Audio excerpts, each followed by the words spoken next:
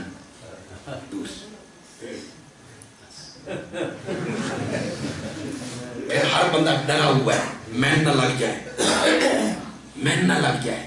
یہ ہے وَلَنَبْلُوَنَّكُمْ بِشَيْءٍ مِّنَ الْخَوْفِ۔ اللہ اس کیفیت کو ختم کر، بیت اللہ کھل جائے، مسجد نبوی کھل جائے، جس طرح پہلے عمرے پہ جاتے تھے، حج پہ جاتے تھے، 24 گھنٹے بیت اللہ میں پڑے رہتے تھے، راتیں وہاں گزارتے تھے، دن وہاں گزارتے تھے۔ اب تو کوئی 2 گھنٹے 2.5 گھنٹے کے بعد وہ کہتے ہیں فارغ، جب اپنے اپنے مکانوں پہ چلے جاؤ۔ اللہ آپ کو لے جائے. تو میری یہ بات یاد رکھنا، روضہ رسول پر جب سلام پڑھنا ہے تو سلام پڑھنے کے بعد جو سامنے دروازہ ہے اس میں نہیں جانا، آگے نہیں جانا، پیچھے مڑنا ہے. اسی صف پہ پیچھے مڑنا ہے. چلتے آئیے چلتے آئیے چلتے آئیے. اس طرف جو سامنے دروازہ ہے اس کا نام ہے باب الصدیق. بالکل اس کی سیدھ میں نے وہ دیکھا ہے، میں نے وہ عبارت بھی پڑھی ہے جو آپ کو سنانے لگا ہوں.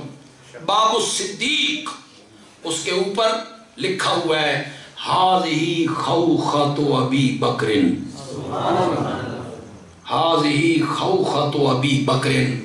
یہ دروازہ عین اس جگہ پہ بنایا گیا ہے جس جگہ صدیق اکبر کے گھر کی کھڑکی کھلا کرتی تھی. ہاذہی خوخۃ ابی بکر، انہوں نے اوپر لکھی ہے یہ بات. تو سب سے بڑے عالم صحابہ میں کون ہے؟ خود صحابہ نے اس بات کا اقرار کیا کہ علم میں ان کا کوئی ثانی نہیں ہے. جہاں ہم میں سے کسی کی نظر نہیں پہنچی وہاں صدیق اکبر کی نظر پہنچی. یہ جمعرات کے دن آپ نے زور کے وقت خطبہ دیا، عصر کی نماز بھی آپ نے پڑھائی، مغرب کی نماز بھی آپ نے خود پڑھائی. اس میں جو صورتیں پڑھی وہ بھی حدیث میں ذکر ہیں کہ مغرب میں یہ صورتیں پڑھی تھیں آپ نے. عشاء کے وقت آپ تشریف نہیں لائے. یہ محراب ہے، یہ حضرت عائشہ کا حجرہ ہے، یہاں ایک کھڑکی ہے اس پہ ایک پردہ پڑا ہوا ہے، اندر نبی پاک ہیں، باہر صحابہ ہیں. حضرت بلال بار بار اس کھڑکی کے قریب جا کے کہتے ہیں الصلاۃ الصلاۃ یا رسول اللہ الصلاۃ. نماز کا وقت ہو گیا ہے، لوگ آپ کے منتظر ہیں، لوگ تیری دید کے منتظر ہیں، یہ دیکھنے کے منتظر ہیں. تشریف لائیے نا، نماز پڑھائیے نا. آپ فرماتے ہیں مجھے وضو کرواؤ میں نماز پڑھاؤں. پانی لایا گیا، آپ پر غشی طاری ہو گئی. اب بیماری نے قابو کیا ہے، غشی طاری ہو گئی، افاقہ ہوا. پوچھا اصل الناس، لوگوں نے نماز پڑھ لی؟ نہیں یا رسول اللہ، وَهُمْ يَنْتَظِرُونَكَ، وہ آپ کا انتظار کر رہے ہیں کہ آپ تشریف لائیں اور نماز پڑھائیں. فرمایا پانی لاؤ، وضو کرواؤ. پانی لایا گیا، وضو فرمانے لگے، پھر غشیاں طاری ہو گئی، پھر غشی طاری ہو گئی، پھر افاقہ ہوا. پوچھا اصل الناس، لوگوں نے نماز پڑھ لی ہے؟ لا یا رسول اللہ، وَهُمْ يَنْتَظِرُونَكَ، لوگوں نے نماز نہیں پڑھی، آپ کا انتظار ہو رہا ہے. فرمایا پانی لاؤ، وضو کرواؤ، میں نماز پڑھاؤں. پانی لایا گیا، پھر غشی طاری ہوئی، افاقہ ہوا. پھر یہی پوچھا نماز ہو گئی ہے؟ نہیں، آپ کا انتظار ہو رہا ہے. اب آپ کو سمجھ آ گئی نکاہت ہے، کمزوری ہے، بیماری کی شدت ہے، اٹھنا مشکل ہو رہا ہے، مسجد میں جانا محال ہو رہا ہے. آپ نے فرمایا لوگوں سے کہو میرا انتظار نہ کریں، مرو ابا بکرن فلیصلی بالناس، ابو بکر کو کہو میرے مصلی پہ کھڑے ہو کے لوگوں کو نماز پڑھائے.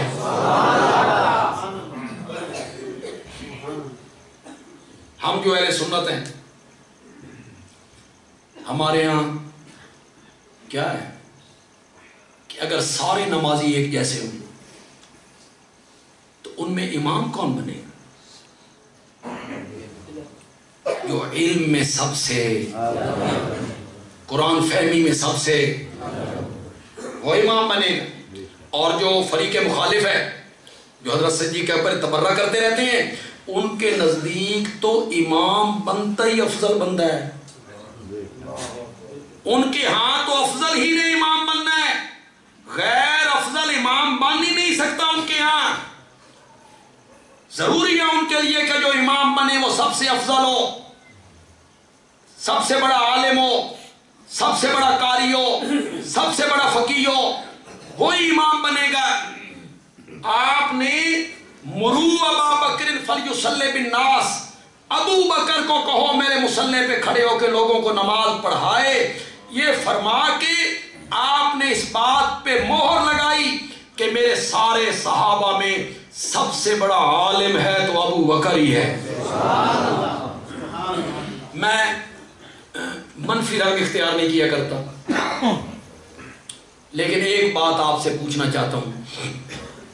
لوگ منفی رنگ اختیار کرتے ہیں. کچھ لوگ وہ ہیں جنہوں نے ایک آنکھ بند کر رکھی ہے, صرف ایک آنکھ سے دیکھتے ہیں. یہ 3 صحابہ والی آنکھ ان کی بند ہے. ابو بکر, عمر, عثمان نظر نہیں آتے. بالکل ایک آنکھ کھلی ہے. ہر فضیلت حضرت علی کے لیے, ہر فضیلت حضرت حسین کے لیے, ہر فضیلت حضرت حسن کے لیے. پھر کچھ ہمارے اہل سنت کہلانے والے ہیں جو انہی کی گھڑی ہوئی روایتوں کو ہمارے منبر و محراب کی زینت بنا. موضوع روایت, من گھڑت روایت. حضرت شاہ ولی اللہ محدث دہلوی نے لکھا کہ خاندان علی کے لیے 3 لاکھ حدیثیں گھڑی گئی. سن رہے ہو کہ کون نہیں سن رہے ہو؟ کتنی؟ 3 لاکھ وضع کی گئی, سازش کی گئی, گھڑی گئی. آج ہمارے مبلغین کے ہاتھے وہ چڑھی ہوئی ہیں. وہ ممبر میں بیان کرتے ہیں. میں نے ایک بہت بڑے متکلم کو اور مبلغ کو سنا, وہ بیان کر رہے تھے کہ جنت میں اچانک روشنی پھیلے گی, جنت چمک اٹھے گی. پہلے جنت کی دائیں اندھیرے جی, چمک اٹھے گی. خود سوچو تو صحیح کہ روایت موضوع معلوم ہو رہی ہے, عقل کے پیمانے پہ تولو. چمک اٹھے گی, ایک ایک پتا چمک اٹھے گا. تو لوگ آپس میں کہیں گے آج کیا ہو گیا ہے؟ تو فرشتے جواب دیں گے حضرت علی اور فاطمہ کسی بات پہ مسکرائے, اور ان کے مسکرانے سے جنت کا پتا پتا چمک اٹھا ہے. میں نے کہا میرے نبی اور عائشہ کے مسکرانے سے نہیں چمکتا.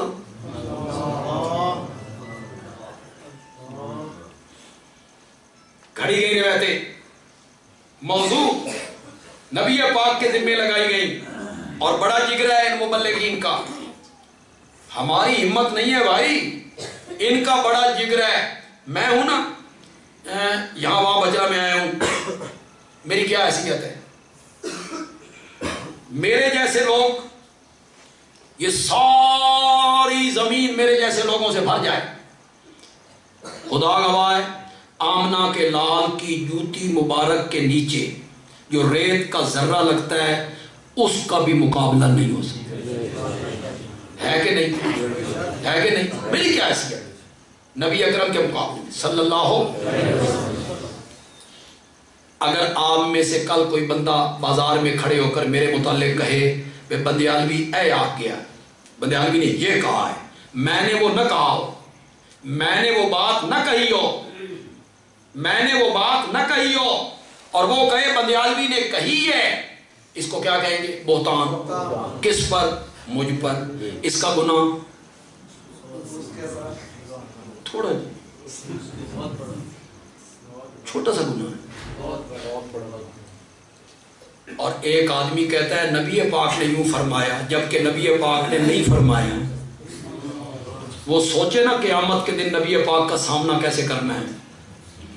نبی پاک پہ جھوٹ بولتے رہتے ہو, موضوع روایتیں, جھوٹی روایتیں, من گھڑت روایتیں, اور نبی پاک پر جھوٹ بولتے ہو کہ نبی پاک نے یوں فرمایا, یہ فرمایا. یہ ساری موضوع روایتیں تم نے بیان کی اور ایک آنکھ تم نے بند کر لی 3 صحابہ والی.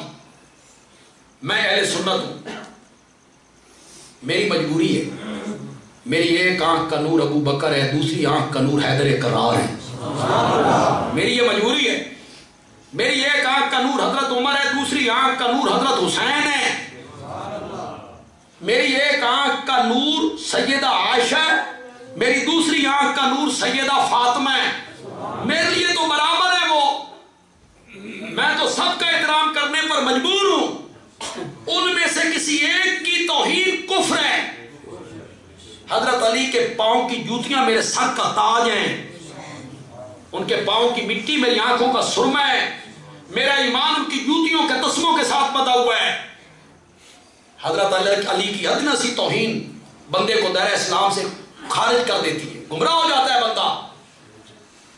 میری مجبوری ہے, یکساں احترام کرنا ہوتا ہے ہمیں, لیکن اس حقیقت کو جھٹلاؤ تو صحیح نا. کوئی ہے جھٹلانے والا؟